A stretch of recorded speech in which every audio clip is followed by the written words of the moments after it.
नाथ श्री जगन्नाथ मदगुरु श्री जगद्गुरु मदात्मं सर्वभूतात्मं तस्मै श्री गुरवे नमः। आजिर विषय वस्तु होछि गुरु भक्ति। अलेख ब्रह्म यूट्यूब चैनल को आपण मानकु स्वागत। आत्मा तत्व आम संस्कृति रे गुरु भक्ति उपर सरल भाव वर्णना करा जाय अछि। आसंतु से गुरु भक्ति उपर सरल भाव किछि जानिबा। सर्वप्रथमे गुरु भक्ति कहवाकू जाई भीमभोई स्तुति चिंतामणि रे लिखिछन्ति, अनेक कर्म रे थाउ पछे सेहु गुरु पादे रखिचित,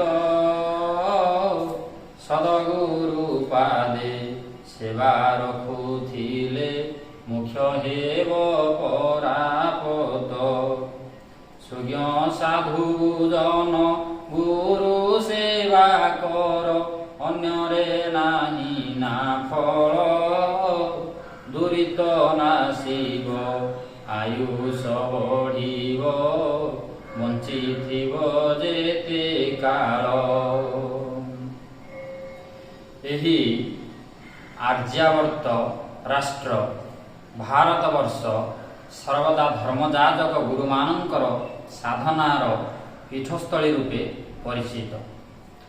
प्राक युगमानंकरे व्यास, वशिष्ठ, कपिल, शुक, सनक, ध्रुव, प्रहलाद, जनक प्रभृति गुरुमानंकर आविर्भाव होइथिला। संप्रति एही कली जुगरे बुद्ध, शंकर, निम्बार्क, बल्लभ, माध्व, महिमा गोसाईंक आदि अनेक संस्कारक गुरु माने आसिछन्ति। एही भारत माटीर पवित्रता और उपनिषदर परंपरा को रक्षा करिवा हेला एमानंकर उद्देश्य। एणु एही पवित्रमय देशरे गुरु सेवा और गुरु भक्ति मुख्य स्थान अधिकार करिअछि। पृथ्वी मध्यरे जेते देश अछि सबु देशर संस्कृति अपेक्षा भारतर संस्कृति भिन्न और यह गौरवमय अटे। सेथिबाई आम संस्कृति रे गुरु ईश्वरंकर स्थान ग्रहण करिछन्ति। एमानंकर संस्कारमुखी नीतिवाणी और ज्ञानर आदर्श को आचरण रे लगाई से नियम रे परिचालित हेले मानवर जीवन सार्थक लाभ हुए।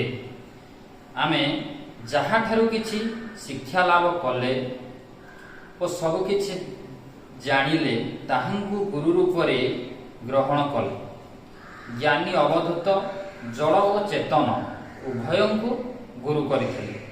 अर्थात जहा ठारू किछि अनुभव और शिक्षा लाभ करुथिले ताहांकु से गुरुंक आसन रे अलंकृत करुथिले। से विषय रे मध्य गोटे कथा अछि।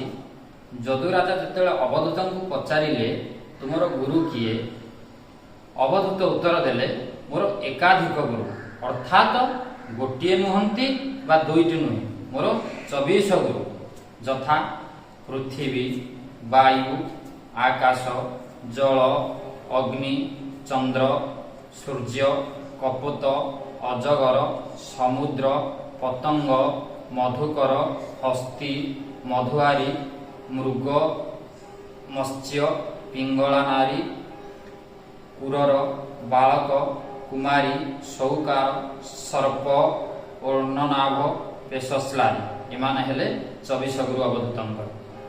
सेमानंक ठारू जो शिक्षा ग्रहण करिथिले ताहा से वर्णना करी कहिथिले। अधुना देशरे देखा जाउछि जे दीक्षा गुरु, शिक्षा गुरु, तंत्र मंत्र गुरु, जोग गुरु एमिति बहु प्रकार गुरु आविर्भाव होइछन्ति। किंतु मो दृष्टि रे पुरुषार्थ जीवन लाभ करिवाकू हेले 4 प्रकार गुरु को माध्यम दे गति करिवाकू हेबो। से 4 गुरु हेउछन्ति पितामाता, शिक्षादाता एवं परमात्मा। ଏହି ଗୁରୁମାନେ ହେଉଛନ୍ତି ଆମର ମୁଖ୍ୟ ଦାତା। ପ୍ରଥମେ ପିତାମାତା ଆମ୍ଭଙ୍କୁ ଜନ୍ମ ଦେଇ ଲାଳନ ପାଳନ କରି ଜୀବିକା ନିର୍ବାହର ପଥ ଦେଖାନ୍ତି, ସେମାନେ ହେଲେ ଆମର ପ୍ରଥମ ଗୁରୁ। ଦ୍ୱିତୀୟରେ ଶିକ୍ଷାଦାତା, ଯେଉଁ ମହାତ୍ମା ଆମ୍ଭଙ୍କୁ ବର୍ଣ୍ଣ ପରିଚୟ ଶିକ୍ଷା ଦେଲେ ଏବଂ ଜୀବର ହିତବାଣୀ ପ୍ରଦାନ କଲେ, ବୈଷୟିକ ବିଦ୍ୟା ପ୍ରଦାନ କରି ସାମାଜିକ ଜ୍ଞାନ ବୃଦ୍ଧି କଲେ, ସେ ହେଉଛନ୍ତି ଶିକ୍ଷାଦାତା ବା ଦ୍ୱିତୀୟ ଗୁରୁ। ତୃତୀୟ ଗୁରୁ ହେଉଛନ୍ତି କିଏ ନା ଉପଦେଷ୍ଟା, ଯେ ଅଜ୍ଞାନ ଅନ୍ଧକାରରୁ ଜ୍ଞାନର ଆଲୋକ ପ୍ରଦାନ କରି ଅସତ ମାର୍ଗରୁ ସତ ମାର୍ଗକୁ ନେଇଯାଆନ୍ତି, ଜନ୍ମ ମୃତ୍ୟୁ ଜରା ବ୍ୟାଧିରୁ ମୁକ୍ତ କରନ୍ତି, ସେ ହେଉଛନ୍ତି ପ୍ରକୃତ ଗୁରୁ ବା ସଦଗୁରୁ। ଏହି ଉପଦେଷ୍ଟାଙ୍କର ଦୁଇଟି ଲକ୍ଷଣ, ଗୋଟିଏ ହେଉଛି ଶ୍ରୁତୀୟ, ଅନ୍ୟଟି ହେଉଛି ବ୍ରହ୍ମନିଷ୍ଠ। ଶ୍ରୁତୀୟ ଗୁରୁ କିଏ? ଯେ ବେଦ ବେଦାନ୍ତ ଓ ଶାସ୍ତ୍ରର ତାତ୍ପର୍ଯ୍ୟ ବୁଝି ଜିଜ୍ଞାସୁର ଶଙ୍କା ସମାଧାନ କରିବାକୁ ସମର୍ଥ ହେଉଛନ୍ତି, ସେ ହେଉଛନ୍ତି ଶ୍ରୁତୀୟ ଗୁରୁ।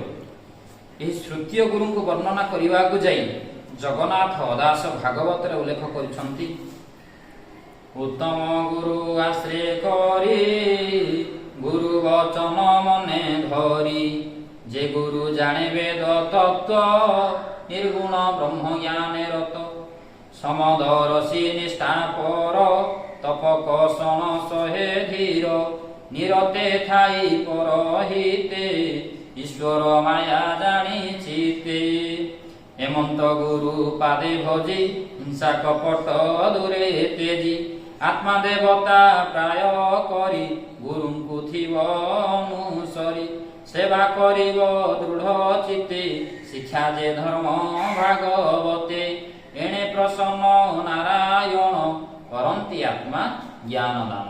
ଗୁରୁ ବ୍ରହ୍ମ ମହିମା ଶରଣ। ଆଶା କରୁଛି ଆପଣଙ୍କୁ ଯଦି ଏ ଭିଡ଼ିଓଟି ଭଲ ଲାଗିଥିବ, ଲାଇକ୍ କରିବେ, ସେୟାର କରିବେ ଏବଂ ଅଲେଖ ବ୍ରହ୍ମ ୟୁଟ୍ୟୁବ୍ ଚ୍ୟାନେଲକୁ ସବସ୍କ୍ରାଇବ୍ କରିବେ।